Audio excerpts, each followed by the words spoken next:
Now I went to the next mission, a Sea of Stars.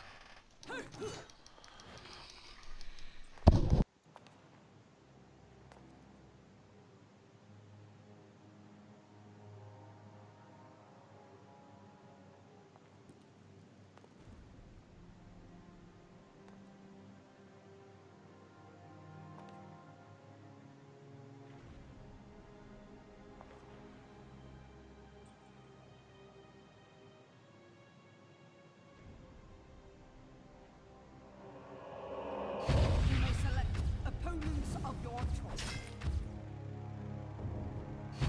Sigrid. I've been there before.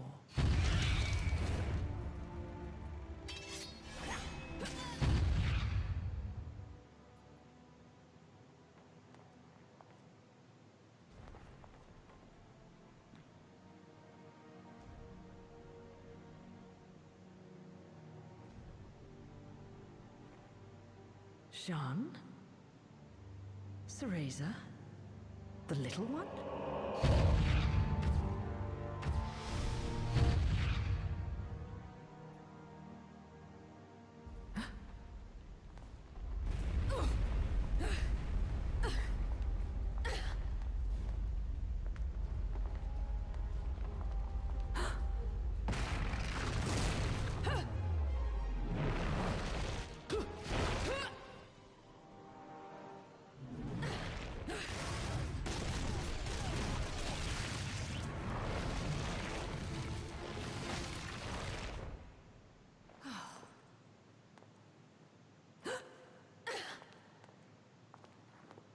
Tentacles?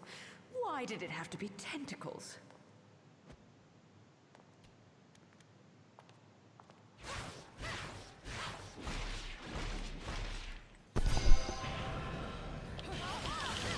So yeah, the two sides just can't agree on anything.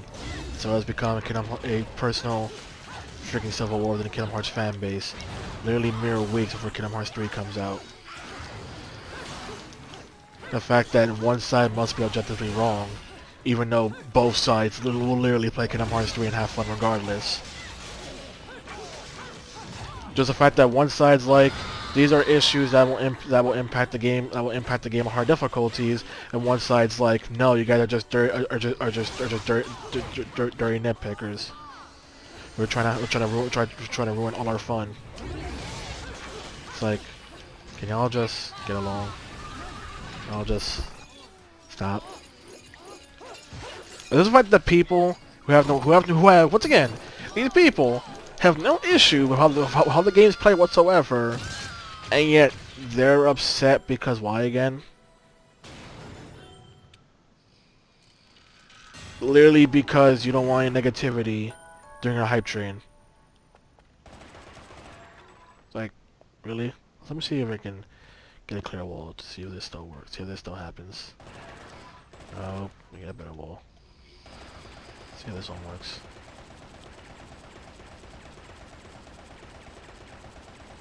Actually, you can see it, but she actually writes her initial on the wall if you hold the gun, you hold shoot for long enough. Wow. Probably not the best wall to use. But it's the only wall we got. It's the little details that matter. Anywho, I feel I've said everything I possibly say about the Kingdom Hearts discussion. So let's go to a different one, which hopefully you'll be able to have some input on. Which is, so here's something I believe we can both agree on: the idea that if an RPG has only one strategy or an obscure weakness to beat a boss, that's not good, right? Let's just different example. Example being, in 13.3, the only way to beat the final boss is to fill up the stagger meter, right? Which is a mechanic that's been in all 13 games. Problem, 13.3 emphasizes customization, and in order to stagger, you would need a good combination of both melee and magic. you're playing 13-3, it's a good chance you can make a build where you have no good balance, meaning flip the stagger meter is literally impossible. So this sudden requirement, when the entire game didn't need it, suddenly becomes something that you have to redo the entire final boss from the beginning, and pretty much remove any customization you put in, because the game now demands that you have to play it its way. Wow. Is that good design? It's like if we're playing Final Fantasy V right now, and I told you how much freedom the job class system gives you. All of a sudden, the game decides, no, your characters must now all be black mages, otherwise you can't win. Well, Granted, there is one thing that's kind of like that in the game, but that's for optional content. So that's a side boss, it's not required. Well, in this case, saying how if it was required, that'd be bad. Which is bad, that makes sense. Here's a part that I don't like. The idea that, let's say if an RPG is essentially so easy and basic that you can beat the entire game by using nothing but the most basic abilities, then that's not bad game design. That's actually good design, because it quote-unquote encourages newbies to experiment. That makes no sense. Because you won't experiment with abilities if the most basic thing works. Like, why bother trying if the most basic thing works? That's one issue people have with Final Fantasy. While I love that game, I will admit, I keep using the gravity spell because it literally just works. Like, it shreds off 1/4 of the enemy's health. So why wouldn't I keep using it? Which is a problem, because that means I'm not doing any other strategy, because what's the point? Now, why would that be a good thing? Now, how would that experimentation if you can just beat the entire game by using the most basic things? How would that encourage experimentation? It's the same issue, which can be linked back to Birth by Sleep and Dream Drop Distance. It's all work, I see. It's all work, I say. Where Birth by Sleep, Dream Drop Distance, and even Chain of Memories encourage customization, even in those games, there are some abilities that are just freaking objectively better. Meaning you're going to use those abilities. Like right here, I think I'm about to cheese the hell at this task by constantly spamming this one Wicked Weave. Because it is objectively the best Wicked Weave to use in this situation, because it's so fast and requires a minimum amount of combo. But I'll never mind, I won't diversify. I'll just go suck a dick, I guess. alright. Auto lock on, you are screwing me over like big time. Like holy hell. Stop trying to hit me and hit me!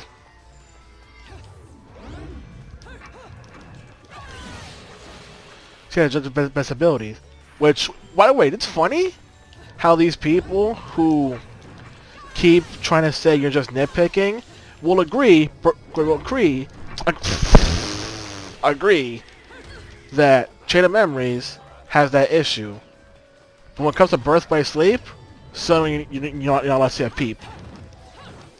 Suddenly it doesn't have that issue, about the fact that it clearly does. Where some things are just literally better. If they're better, there's no point experimentation of their abilities. Which is something heavily shown in the game when I game super bosses. Where out of nearly 200 abilities, only about 2 are actually good against the fight. Use anything else, and you will die. Is that good design? That was a terrible question. I was asking you. I mean, yeah, that's, I suppose, but if anything is easier for me, I don't care. That's just a personal preference. Not only that, it's the same argument people have with Breath of the Wild. See, Breath of the Wild, your weapons break, and when they people defend it by saying it's not a bad mechanic, it's a good mechanic because weapon breaking encourages experimentation with the weapons. Here's the thing: if weapons break, you're not going to experiment. You're not going to want to use your weapons because they break. You'll never know if you ever get a weapon like that ever again. So where you get the idea that that's good for experimentation. You don't want to use the weapons. I didn't want to use my best weapons because they're going to break. If they break, buy that weapon. So why do I want to use it? I wonder if this bow counts as Wicked Weave. The answer is no. Gain, drop the weapon. Yeah, spend it. I'm just spend it. I know tomorrow. Screw it. We gotta stop unlocking on. Dang it. I can make it. I believe in myself. I can believe in myself. Stop unlocking on. Dang it. I believe.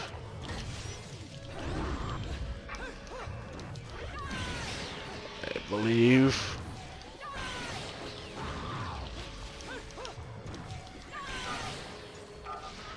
Come on, me. Get that little angel. Don't touch me. I didn't make it. This idea that if something that the most basic thing works, why would you try anything else? What's the point of putting in effort? It's also the issue as mass returns, where you have you have many options, but if you know what works, there's no reason not to use it. So you're not gonna do anything else. What's the point? Like you said, Armando, if you have the easiest option, why do anything else? Like like Kingdom Hearts 2 has there's a build in the game that allows you to cheese living hell out of so many boss fights in the game. Even super bosses can be cheesed. So it's like, why would you do anything else? Well, the only thing telling you not to do that is your pride. As you can clearly see, pride means nothing on this channel.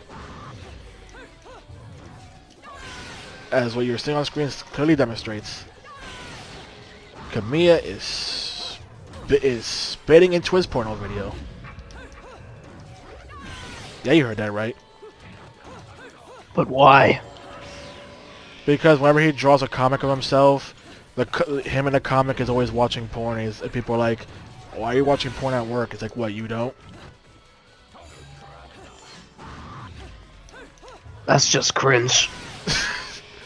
He's like, "What, you don't?" It's called privacy, my dude. Don't do that shit in public. You don't know if his guy's own office. I mean, he owns a company, so you don't know. Maybe he has his own office.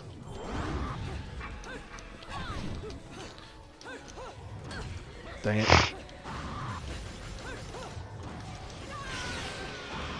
But yeah, all bizarre. That's also just, you know, a joke. Because he probably only has the one comic. He doesn't want to take the time to draw another comic, so instead he'll just reuse it over and over.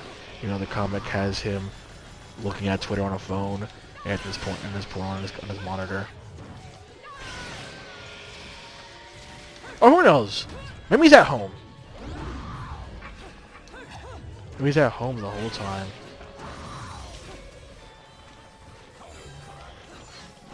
See another point. Another point is the idea that console exclusives are good if you want to maintain the current competitive market.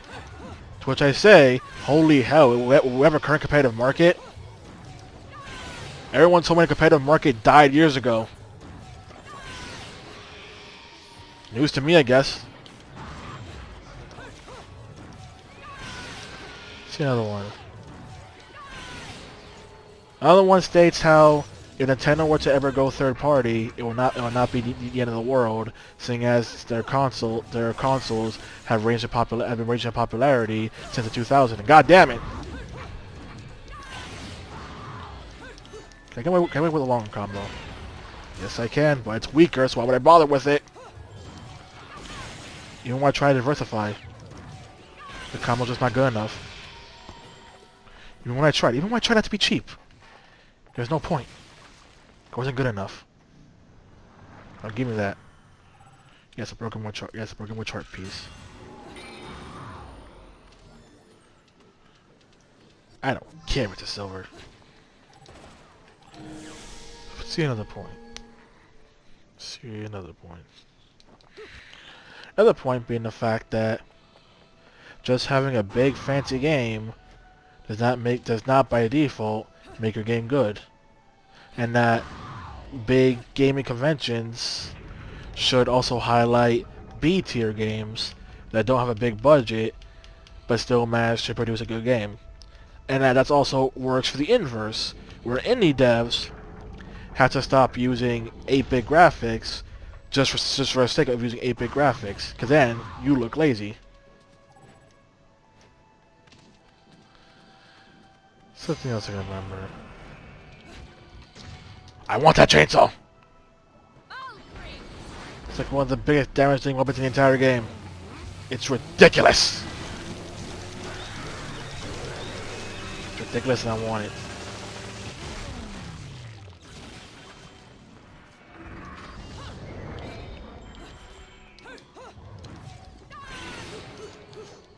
Let's see this.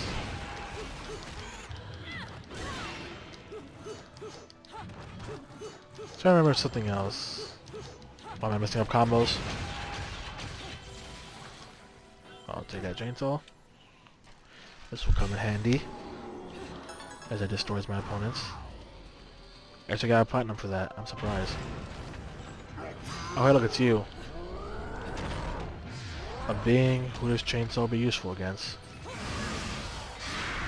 And I wasted chainsaw already. My god, what's wrong with me?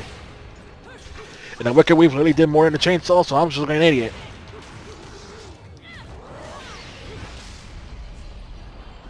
That was a boss earlier, and now it's dead. Like nothing. Oh, how do you feel about an action game taking what was previously a boss and then making it into either a mini boss or regular encounter? It's cool. Like Devil May Cry 3 has the first boss of the game later become essentially a mini boss, which also presents the idea that you have gotten so much powerful and so good that this thing that gave you trouble earlier is now a chump compared to you now. Which once again the feeling that you're also getting from refining this thing. Where before we had problems, but now, which is Annihilate, like ain't no thing. And how did that not hit me?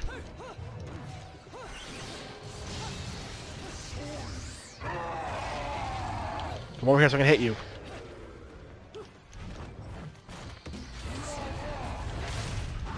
Thank you for coming over here so I can hit you. Dick move for hitting me twice.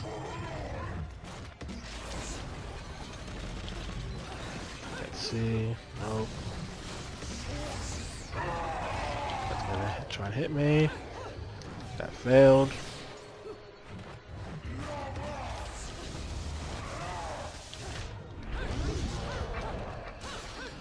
I guess I gotta do it. Nope. Nope. Oh no, it's just done. Just done. And it's dead. It's a thing to think of. It's sorry mention can't pancake compare against best states. Let's see. Let's check everything else here to collect before we move on ahead. Because we're still technically missing one weapon, but I have no idea where to get it. Check. I'll take a jump across. Waiting for it, waiting for it, waiting for it, yes.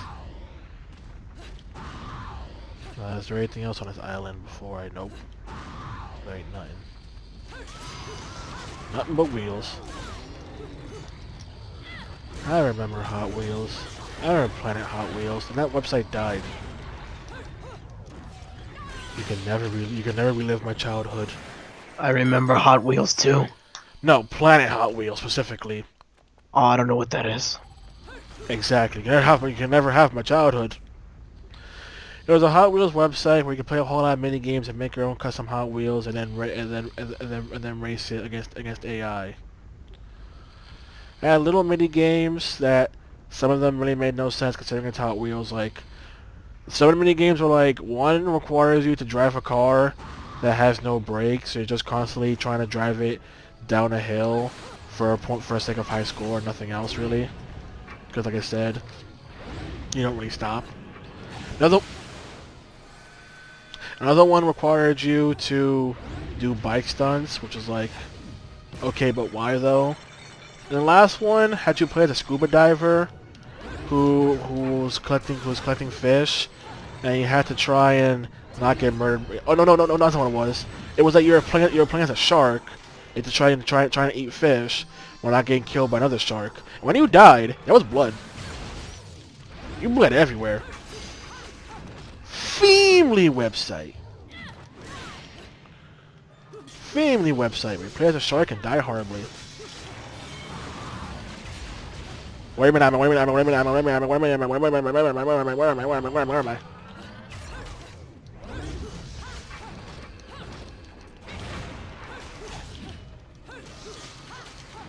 Okay. That's good. That's bad. That's good. That's... Gravity, I hate you.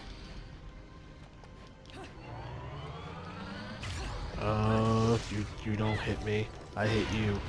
I kill you. There we go. What even hit me? And I still got platinum for that performance. I think I'll probably mention. Let's see. How do you feel about unlocking another... I didn't see that coming. Unlocking the ability to play as other characters in a video game. It's cool. Like for example, in this game, you can play. If you unlock them, you can play as other characters, right? That's what I don't get when Nier Automata came out, and you beat the game once, and you unlock the ability to play the game over again, but as 9S, right? For some reason, journalists just stopped playing the game after the first run, and just immediately reviewed it, which became infamous, because you have to actually play through the game as 9S in order to essentially unlock the rest of the game. And so by doing that, essentially rob themselves of the full experience just for the sake of getting a review out. And because of that, those are like colossal idiots, because they don't even know how the game ends. Because you were so quick to try and freaking... Don't kill me! I will not lose! I cannot lose!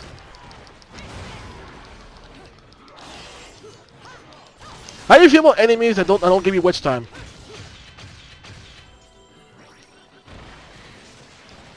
I am a survivor.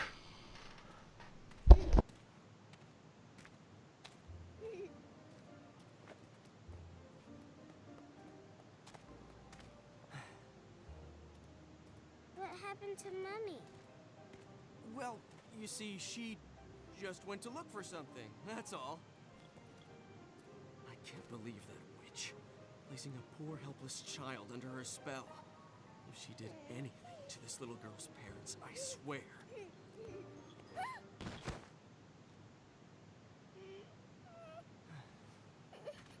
Mommy! No need to cry. We'll get you to your mom in no time.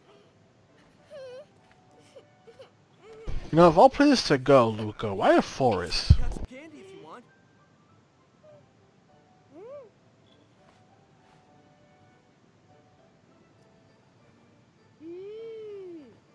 What is this? It's yummy.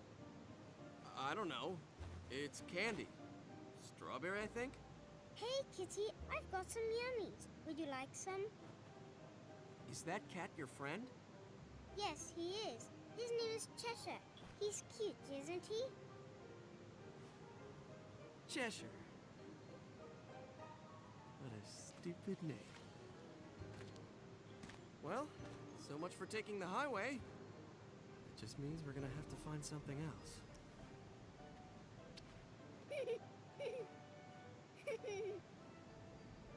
Now, all I have to figure out is what to do about... So Luke, if you think this child's been kidnapped by Bayonetta, why haven't you taken the child to the proper authorities? That woman's really your mom? Uh-huh. My mummy is strong, and she protects me from scary monsters. Monsters? I don't think you know who the real monsters are. Huh?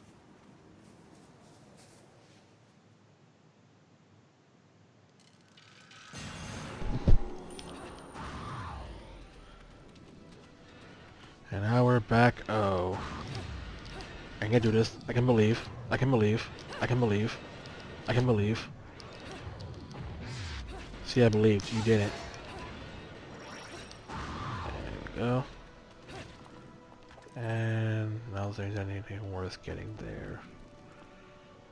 Oh, great. These guys again.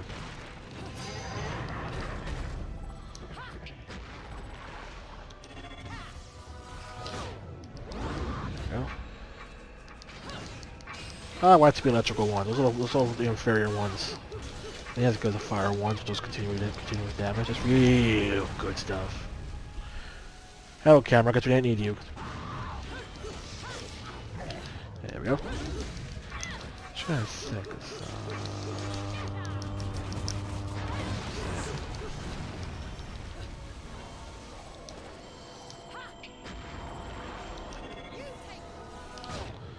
You know what? I got a certain question. How do you feel about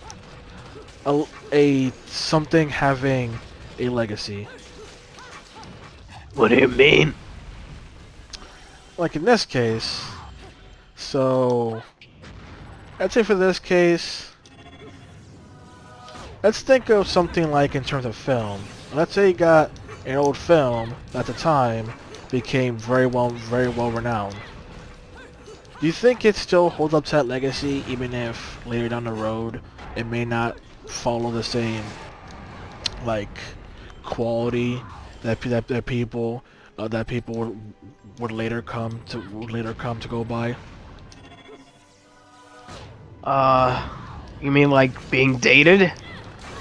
Yeah, I'd say it was I'd say it was completely outdated. Like, do you think it should still technically hold that title of, let's say, like it's like this is this is the best of its genre? Do you feel like it should still technically have that title, or do you feel that once something later comes along, that it should then have that title? No, I think the original should keep the title because it's like you can never mimic the CGI and like all the stuff that they tried doing at that current time frame, because obviously it'll be better if you remake it. They can't capture the early stages of it, so. Something to think of, because they'll think in terms of like how just how people say anything X or Y is the best of its type, but then something comes along better, people will acknowledge it as giving it the crown to that because it wasn't the first one to achieve the accomplishment. Because people claim Final Fantasy VII is the best JRPG, but when something along later comes better, they still believe that the thing after the fact should not have the crown, but instead FF7 should have it because it was the first one to do it. So do you believe something should always stay as the best thing if it was the first one to achieve it? Or do you feel that if something else manages to do what it did and way better, that it should then take the crown? No, stick with the original. Interesting. What was the case of the thing got updated and the update actually manages to improve upon the original? No. Cause now I'm applying that case to Legend of Zelda because people say, like me, Ocarina of Time is the best Zelda game, but people say that the 3DS version is in fact a much superior update to the original. Which in many cases, you can definitely you can definitely say that. Well, it's the case of what I think would still be best. We still feel like the updated version should that be a best? Cause it's still the same thing, but it's just more updated for a newer audience. Or do you feel that the one that set the standard, even if it's more outdated compared to the update, should still retain that title? Original. Recipe. Don't pretend like you didn't see that joke coming.